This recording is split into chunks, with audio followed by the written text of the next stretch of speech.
Vida Pública. Bem-vindos à Vida Pública, realizado pela Fundação Baldino do Amaral, TV Jornal Cruzeiro do Sul e TV Com.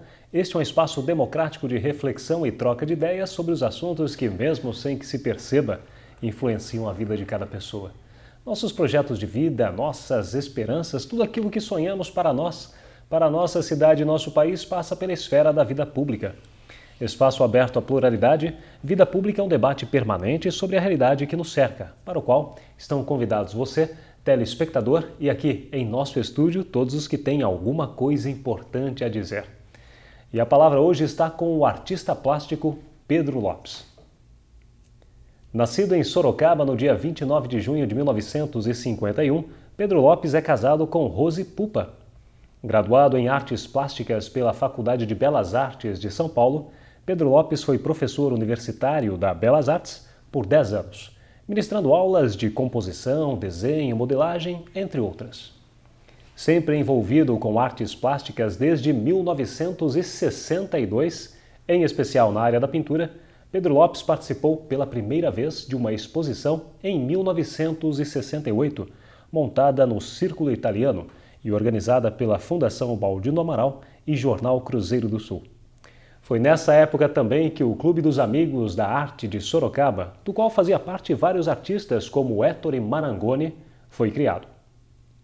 Recentemente, Pedro Lopes modelou o busto de Baldino do Amaral, que será instalado no Memorial Jornal Cruzeiro do Sul e Fundação Baldino do Amaral.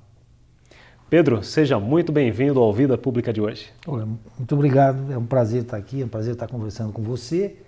E é um prazer muito grande poder contar um pouco da minha história, de como participei dessa história da cidade nos últimos 50, quase 60 anos. Pois é, e o telespectador vai conhecer a história de Pedro Lopes, esse artista que nós podemos dizer que é um artista de mãos cheias. Antes de mais nada, eu já vou mandar-lhe uma pergunta, Pedro. É possível viver das artes? Bom, é possível, desde que o seu coração esteja batendo, você esteja respirando, é sempre possível viver.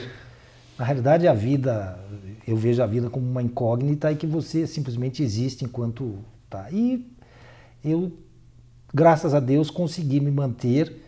A minha vida foi sempre ligada à arte. Eu enxergo as coisas sob essa ótica, sob a ótica da estética.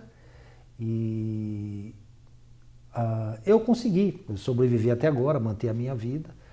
Então, eu posso dizer que é possível, sim. Eu sempre tive isso aí como canal encantado.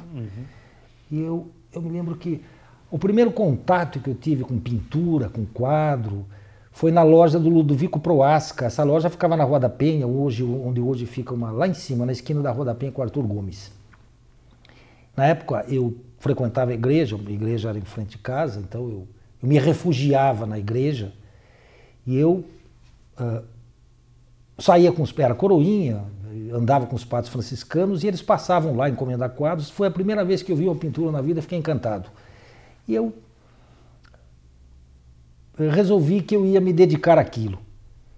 Então eu fiquei olhando aquela caixa de tinta, aquele material todo, e eu me lembro, eu fui para o seminário franciscano, Frei Galvão, em 1962, e eu me lembro que no dia à tarde, eu ia para o seminário, dia de manhã eu juntei um dinheiro e fui até aquela loja e comprei uma caixa de tintas e levei isso aí para o seminário. Você tinha 11 anos, né? Tinha 11 anos de idade, tinha 10 anos de idade, ia fazer 11. Comprei essa caixa de tinta e comecei a pintar lá no seminário, influenciado por um frei que tinha lá, Frei Cirilo Antônio Lovato, que era um pintor de lá. Aliás, até hoje eu tenho um quadro que eu fiz lá que ainda acho que talvez seja o melhor quadro que eu já fiz. Talvez porque eu estava livre de todas as influências.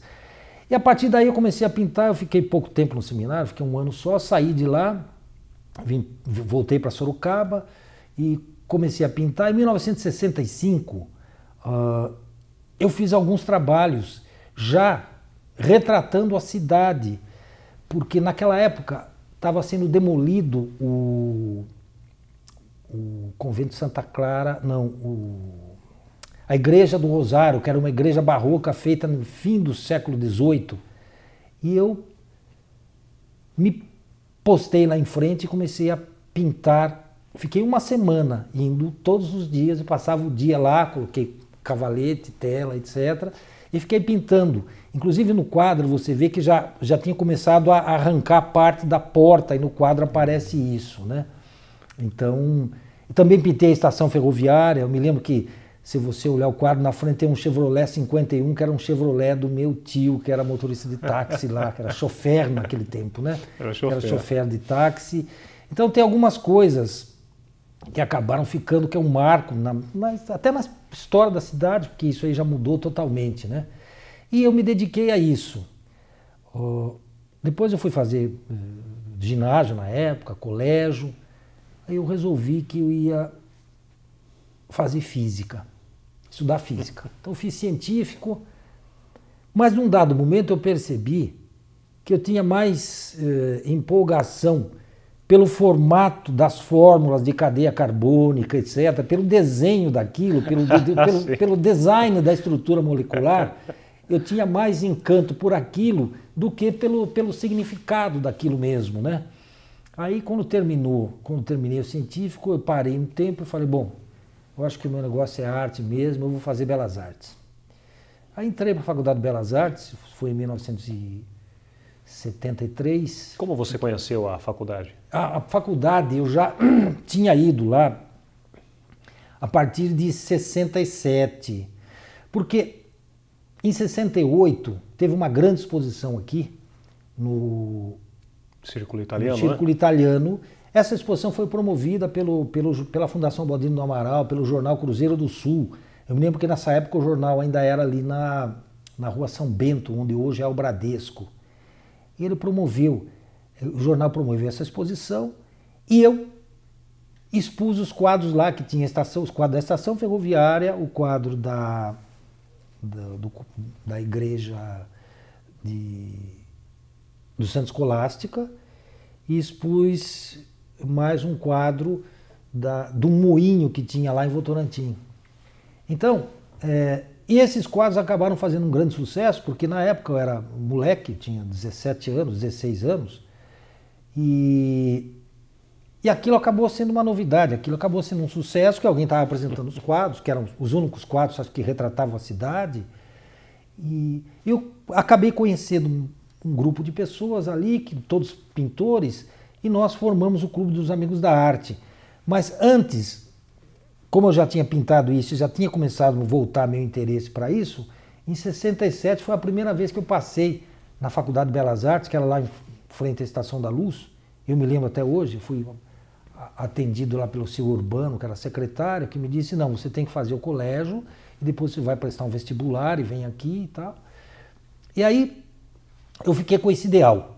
Passei a frequentar o Clube dos Amigos da Arte, e era eu e na época mais ou menos tinha quase a mesma idade, um pouquinho mais velho, o Toshi, que foi um artista que veio do Japão e acabou vindo morar em Sorocaba, e a gente ficou amigo. Infelizmente o Toshi faleceu em 2002. A gente ficou amigo e tinha mais um grupo de pessoas. Na fundação tinha o Hétero Marangoni e o Aloysio Vieira. Inclusive as primeiras reuniões foram na casa do professor Aloysio. Depois tinha o Antônio Carlos Badini, tinha o Heitor Beranger, tinha o Zé Carlos dos Santos, tinha o Zé Carlos Rodrigues, tinha... depois, mais tarde, veio o seu Carlos Augusto, tinha o Romualdo Dini, enfim, me perdoe se eu esqueci alguns nomes, mas tinha um grupo grande de pessoas que se dedicavam a isso. E nós acabamos criando uma feira de arte em Sorocaba. Então, acho que era o último domingo do mês, nós passávamos as tardes, o dia inteiro, melhor, expondo lá na Praça do Fórum Velho, que na época era a Praça do Fórum, né? E nós passávamos expondo e pintando lá. Então, durante alguns anos, acho que uns 3 anos, houve essa feira de arte aí, que a cidade toda se movimentava em função disso. A partir daí, depois dessa feira, desse tempo da feira de arte, que foi mais ou menos de 68 a 71, em 73, no começo de 73, eu entrei para a Faculdade de Belas Artes, fiz o curso e eu fui convidado para dar aula lá. Quando eu terminei o curso, fui convidado para dar aula lá em 75. E a partir de 75 dei aula lá até 1986. Nesse inteirinho eu tinha ganho os prêmios, antes ainda. Aliás, depois de alguns prêmios que eu falei, não, acho que de fato o meu negócio é pintura mesmo, eu vou fazer esse curso e vou me dedicar a isso. E teve um salão aqui em Sorocaba, teve um salão de arte em Sorocaba, e nós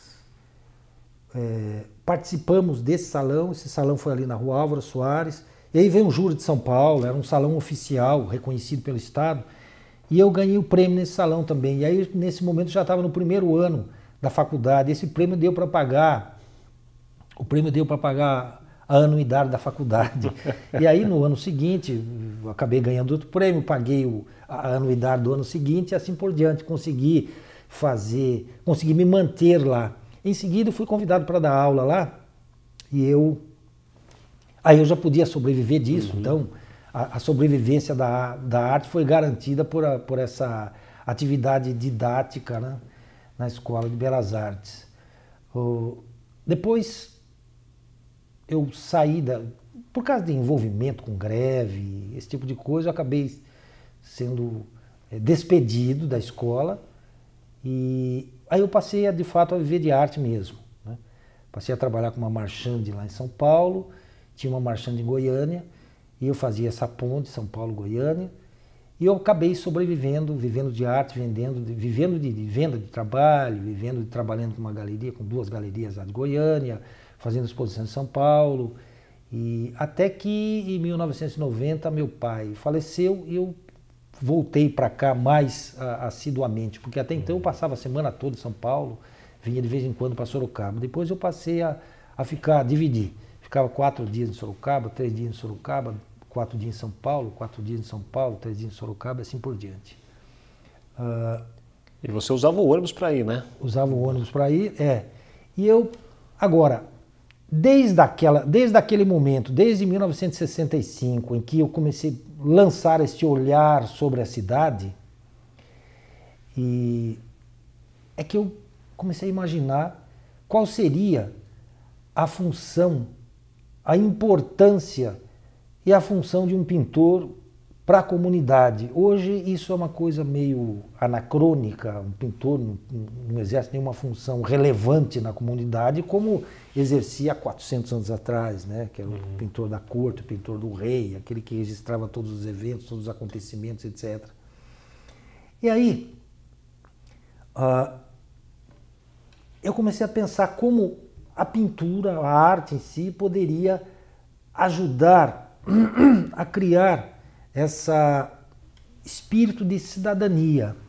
Há uns 14 anos atrás, antes já, né? Nessa época eu tinha ideia de como poder participar do movimento da cidade, como poder participar do movimento social da cidade, do movimento cultural da cidade, de uma forma mais direta, de uma forma mais efetiva, não só pintando quadros para enfeitar casa, quadros para vender, mas que pudesse participar da formação da consciência, de uma consciência social, de uma consciência histórica, daqueles que estão vindo, dos mais novos. Foi aí que eu tive uma ideia, isso foi em 1999, eu tive uma ideia de pintar a história da cidade. Antes eu estive envolvido com um projeto, em 1994 me encontrei com Paulo Betti, e ainda com Carlinhos lá da Padaria Real, e nós nos encontramos, e o Paulo Betti falou: "Ô Pedrão, tive uma ideia, vou fazer um filme sobre o João de Camargo, vamos escrever um livro, e você pode estar nessa também, não sei o quê, ajudar." Falei, claro, né, já tinha... Aliás, uma curiosidade, no primeiro dia que fui para a Escola de Belas Artes, foi o dia 19 de março de 1973, eu encontrei na rodoviária, que era na rua 15 ali, onde é um banco hoje, na Cometa ali, eu encontrei o Paulo Betti e Helena Jardim, que estavam indo para a Escola de Arte Dramática. Foi interessante isso, e eu estava indo para o primeiro dia de aula de Belas Artes. Bom, com relação a esse projeto do João de Camargo, foi escrito um livro, foi feito um filme, etc. E eu me interessei por essa coisa da história, entrei em contato com o professor Adolfo Frioli e montei um projeto. Montei um projeto que foi aprovado pela Link, e que era pintar a história de Sorocaba. São 20 painéis de 2,5 metros por 2 metros cada um, em que mostra a história da cidade desde 150 anos antes da fundação, das primeiras notícias da região até o ano 2000, que era a época que estava sendo proposto e que estava sendo pintado, com uma particularidade. Cada painel ia abranger, às vezes, uma época de 20, 30, 50 anos, mas esse painel seria pintado, ou foi pintado, fazendo uma citação e releitura do estilo de época. Então, as primeiras notícias da região que surgem lá em Cananéia, com o Bacharel de Cananéia, na chegada de Martim Afonso em 1532, que chega as primeiras notícias do Araçoiaba, do morro que esconde o sol, e que Martim Afonso manda uma expedição, a expedição do Pero Lobo, com 80 homens que desapareceram, nunca mais voltaram, que foram em busca desse morro, em busca do ouro. Nesse momento, a história da arte estava abrangendo um período pós-alta renascença, que era um período que se chamou de maneirismo. Então, o quadro ele foi pintado fazendo uma releitura desse período, né? No outro momento, no momento da fundação, daquilo que se convencionou como fundação de Sorocaba, que foi em 1654, um pouco antes, 1650 já tinha a Casa de Baltazar, era o período do auge do Barroco. Então, esse painel foi pintado fazendo uma releitura dessa visão do Barroco. E assim por diante, quando chega a modernidade, chega em Sorocaba, 1900, 1904, com a chegada da rede da energia elétrica, 1915, com a chegada do bonde. Então nós temos um período do surgimento do cubismo e do futurismo, assassinato do Dr. Braguinha. Então esse painel é pintado fazendo uma referência a cubismo e futurismo e assim por diante, no período da febre amarela, que foi um período negro aqui, o período da peste, bate exatamente com o período em que o Munch pinta aquele famoso grito.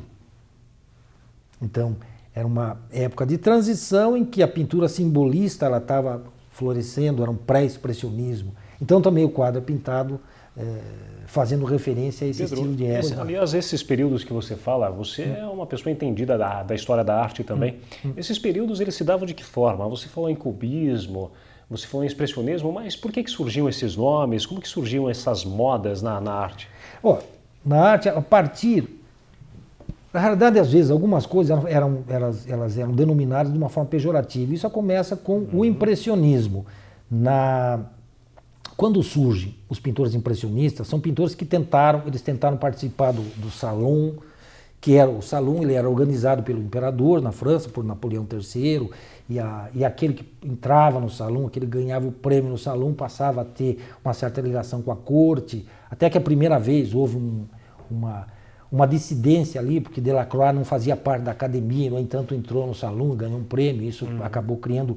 Isso foi uma abertura. E aí os pintores que saíram, que deixaram aquele academicismo, que deixaram aquela pintura de interior, que mostrava os nus artísticos, a maneira clássica, etc. Esses pintores que se desligaram disso e passaram a pintar a natureza diretamente à luz do sol, quando eles mandaram os seus quadros para o salão, eles foram recusados. Eles fizeram um salão dos recusados. E um crítico, na época, ao ver aquilo, falou, mas espera aí, esses pintores eles não terminam seus quadros, eles são uns impressionistas. E aí ficou o nome de impressionistas, aqueles pintores que pintavam a impressão superficial das coisas provocada pela luz. Aí no movimento seguinte, aqueles pintores que passaram a pintar a projeção do seu estado de espírito sobre a natureza, etc., foram denominados de expressionistas. E aí, em seguida, quando Picasso, convivendo com isso, Picasso começa como impressionista, depois é expressionista, e convivendo nesse momento com os pintores, depois com o grupo Fauve também, no qual Matisse pertencia, no qual Braque pertencia, Picasso, ao ir a um museu de etnografia, museu de escultura, ele viu a escultura africana lá e ficou encantado com aquilo e voltou, pintou a Demoiselle d'Avignon. Como ele pintou aquela Demoiselle d'Avignon toda facetada, baseada na escultura africana, um crítico deu o nome de cubismo também. E isso foi acontecendo. No caso, eu fui fazendo o quê? Um paralelo do momento da história com o momento que estava, o estilo de arte que estava sendo vigente. Entendeu? Até chegar nos dias de hoje, que são há 14 anos atrás, que o que estava acontecendo como top de movimento era uma coisa chamada neo-abstracionismo, em que fazia uma figuração, mas essa figuração, ao mesmo tempo, você tem uma pichação em cima e acabava diluindo essa figuração, que foram os últimos anos da nossa história aí, né? Atualmente nós temos algum modelo, algum padrão? Atualmente nós temos um tipo de um realismo, quase que um realismo fotográfico, mas o tipo de enfoque é um enfoque como se fosse uma fotografia, não uma fotografia artística, uma fotografia tirada, uma fotografia de um amador. A estrutura compositiva do quadro é mais ou menos isso. Apesar que hoje nós temos uma diversidade muito grande, hoje não pode dizer que tem um artista para ser contemporâneo tem que seguir um estilo A, B ou C, né? Hoje você tem uma infinidade de estilos aí, uma infinidade de tendências, inclusive muito mais hoje a pintura está sendo deixada um pouco de lado, é um momento em que existe mais vídeo, existe mais instalações, existe mais performance, né? Você vê, tem um trabalho eu me esqueci o nome dele, um artista belga que mora no México, um dos trabalhos dele, ele pegou um cubo uma pedra de gelo grande e gravou em vídeo, ele foi empurrando aquela pedra, empurrando, até acabar derretendo. Depois disso ele acabou fazendo um outro trabalho de ação, que ele pegou um grupo de pessoas e passou não sei quanto tempo, eles pegaram com pá, eles mudaram uma montanha, eles mudaram 10 centímetros uma montanha. Deslocaram a montanha. Isso é um trabalho de ação, né? Um trabalho que implica numa ação social. Agora, aqui no nosso caso, eu acho que esse trabalho da história de Sorocaba, ele pode desenvolver essa ideia que você, ao mesmo tempo que você aprende a história, você aprende a relação da nossa história social, da nossa história local, com a história da arte. Existe alguma coisa que são curiosas, que eu acho importantes, quando Dom Francisco das Manhas foi o que fundou Itavuvu. Ele primeiro veio aqui em 1597, quando ele veio vistoriar as minas de ferro encontradas pelo Sardinha. E aí ele fundou a Vila Nossa Senhora de Montserrat, com Pelourinho. Depois ele voltou para Portugal, nessa época estava sob domínio espanhol. Ele volta para Portugal, vai para a Espanha. E aí ele vem para cá em 1610. Quando ele chega aqui, eles haviam migrado, saído da vila que ele tinha fundado e tinha ido para outro lugar onde é Itavuvu hoje. Então ele faz a mudança do Pelourinho e funda a Vila de São Felipe, em homenagem a Felipe III de Espanha e I e II de Portugal. Isso é importante porque essa notícia já da região chegava até o Felipe III. Ele sabia que tinha sido fundada uma vila em homenagem a ele aqui. Então já sabia da existência desse local e Felipe III seria o correspondente ao Obama hoje. Ele tinha o poder que tem hoje o presidente dos Estados Unidos, enfim, o presidente de uma grande potência, né? Então, nessa época, Sorocaba já fazia parte, digamos, já era conhecida no primeiro mundo. Ainda, Sorocaba era tido como fazendo parte da rota do Piabiru. Por quê? Porque em 1540 e 50 e pouco, 1550 e alguma coisa, provavelmente passou por aqui Dom Álvar Núñez Cabeça de Vaca, que ele fundou Buenos Aires e ele veio a pé. Se ele veio a pé, ele veio pelo Pirabiru. E se ele veio a pé, veio pelo Piabiru, ele passou pelo Morro que Esconde o Sol, ele passou pelo Araçoiaba, e ele foi até Cananéia, e de lá, parece que de lá ele subiu e foi o fundador da Flórida, do estado da Flórida. Então, quer dizer, nós somos um polo de importância histórica. Fantástico. E que nós não sabemos, e que nós não temos consciência disso. Eu acho que à medida em que na formação dos nossos alunos eles passam a ter essa consciência, a cidadania sorocabana passa a ter uma outra importância, porque eu venho de uma geração que na minha juventude a gente acabou um pouco negando isso aqui, e o que era bom, o que era quem tinha mérito, quem tinha capacidade, quem tinha alguma coisa, tinha que ir para São Paulo, tinha que vencer em São Paulo, tinha que fazer alguma coisa em São Paulo. E eu faço parte dessa geração, e depois de quase 30 anos eu volto para Sorocaba e retomo volto ao lar, retomo a minha vida aqui, né? Pedro, tem uma história antes de nós encerrarmos o programa que eu gostaria que você contasse para o telespectador, que é a respeito do cinema brasileiro, né? Aliás, o cinema brasileiro é muito criticado às vezes, né? Pela produção, enfim, pelas histórias que são contadas. Mas tem um filme que é bastante conhecido, o filme Cheiro do Ralo, e o Cheiro do Ralo, quem o escreveu foi seu aluno também, passou pelas suas mãos esta formação. Quem foi ele? Foi o Lourenço Mutarelli. Eu dava aula na Belas Artes e o Lourenço era aluno lá. E eu acabei tendo amizade com ele, eu terminava a aula, a gente saía, ia almoçar, depois ia lá para o ateliê e eu mostrava o que eu estava fazendo. Na época, a escola era lá na Estação da Luz, não sei o que era Boca do Lixo. E eu morava ali na Vila Buarque, que era Boca do Luxo. Então a gente fazia todo aquele trajeto. Então eu mostrava que o meu trabalho estava ligado àquele trajeto, ao lugar que eu estou, aonde eu estou vivendo, o tema escolhido, etc., é aquilo que eu estou vivendo. Eu mostrava para ele que a nossa história de vida que tem que ser colocada no trabalho. E a gente acabou ficando amigo. Depois o Lourenço desapareceu, ele terminou o curso, foi embora, etc. Eu encontrei 10 anos com ele depois numa Bienal, depois perdi o contato, eu soube que ele tinha ganho um prêmio como uma peça de teatro, e falei, pô, eu não fui ver essa peça, eu gostaria de ver. Depois tem o filme, eu falei, bom, vou assistir o filme, porque depois eu vou encontrar com o Lourenço, queria até falar com o Lourenço. Aí eu assisti o filme e ele fazia o papel de um segurança, e ele estava muito...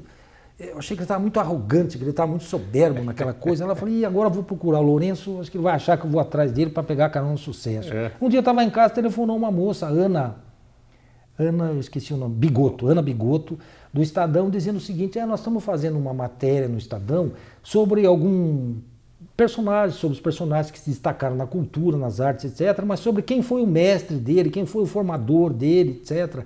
E queria entrar em contato com você porque... Nós estamos fazendo uma matéria com o Lourenço Mutarelli e ele disse que o grande mestre dele foi você, que foi o mestre do silêncio, não sei o quê. Eu falei, mas que bom, eu queria falar com ele mesmo, fazia tempo que... Você pode me dar o telefone dele, você tem autorização, eu vou ligar para ele, vou me encontrar com ele, já está marcada a entrevista, não sei o quê. E a gente retomou a amizade e a gente sempre que... Agora, né, eu vim de São Paulo para cá faz 6 meses, mas agora que eu vou para São Paulo, eu passo lá, visito o Lourenço, a gente até tem planos de fazer um trabalho juntos, mas a história é essa. Quer dizer, aliás, essa passagem aí da boca do lixo para a boca do luxo, lembra um pouco o Cheiro do Ralo? Eu acho que foi por a parte. Quem não assistiu o filme, vale a pena assistir, com o Selton Mello, né? Sempre tem esse processo, essa narrativa, né? A pessoa sai de um ponto e vai a outro nessa caminhada, né? Pois é. Muito bem. Pedro, eu sei que o nosso tempo é curto, você tem muito mais história para contar. Sobre arte, principalmente, também a questão do Leonardo da Vinci, a questão de outros artistas, né, que se existissem hoje, estariam fazendo outras coisas, não é isso? Exato, é o que eu falo. Leonardo da Vinci era engenheiro militar de direito. Se fosse ele, estava trabalhando na NASA. Não era a importância maior dele. Na época, não era pintar quadros. Tanto é que ele deixou pouca coisa pintada, né? E o Pedro é casado com a Rose Pupo, que nós também vamos entrevistá-la, porque ela também tem uma história bem interessante com relação ao acervo da Editora Abril. Tem uma história aí também do corpo inteiro de Leonardo da Vinci, né? Da Mona Lisa, né?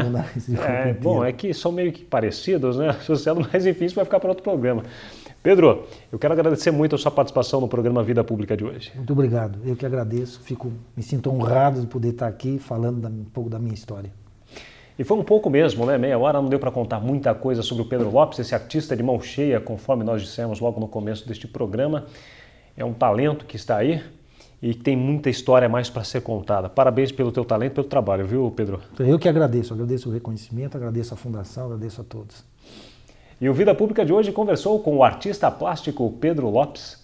O programa Vida Pública pode ser assistido no canal de vídeos do portal Cruzeiro do Sul em www.cruzeirodosul.inf.br, na TV Com, canal 7 da NET, TV Votorantim, canal 10 e TV Comunitária, canal 3 pela Supermídia.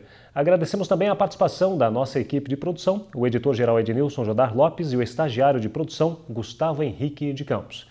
O Vida Pública de hoje fica por aqui. Até o próximo.